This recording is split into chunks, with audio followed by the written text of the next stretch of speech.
बाहर में बात कर रहा हूँ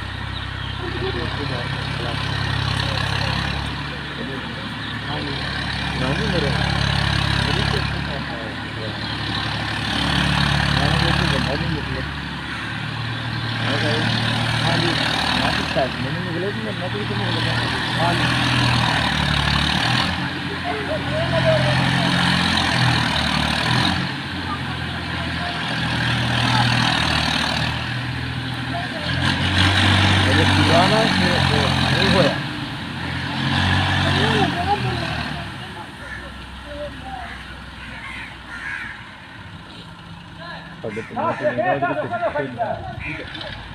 होया कुछ समान ही नहीं है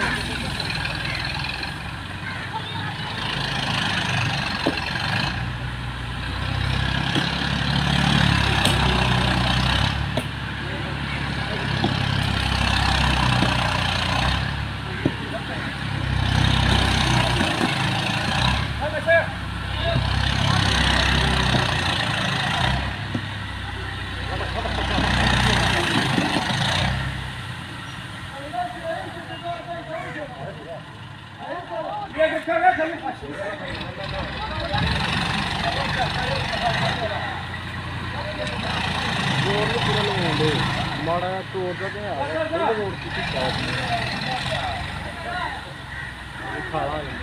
ना ताकि देखते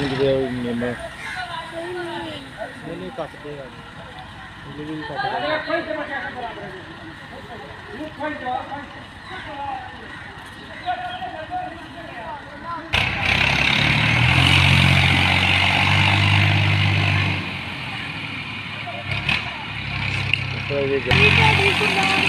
तैयारी भी तैयार जैसा भी थोड़ा तगड़ा ये तो बहुत बड़ा पौधा है ये बड़ा तगड़ा पौधा है।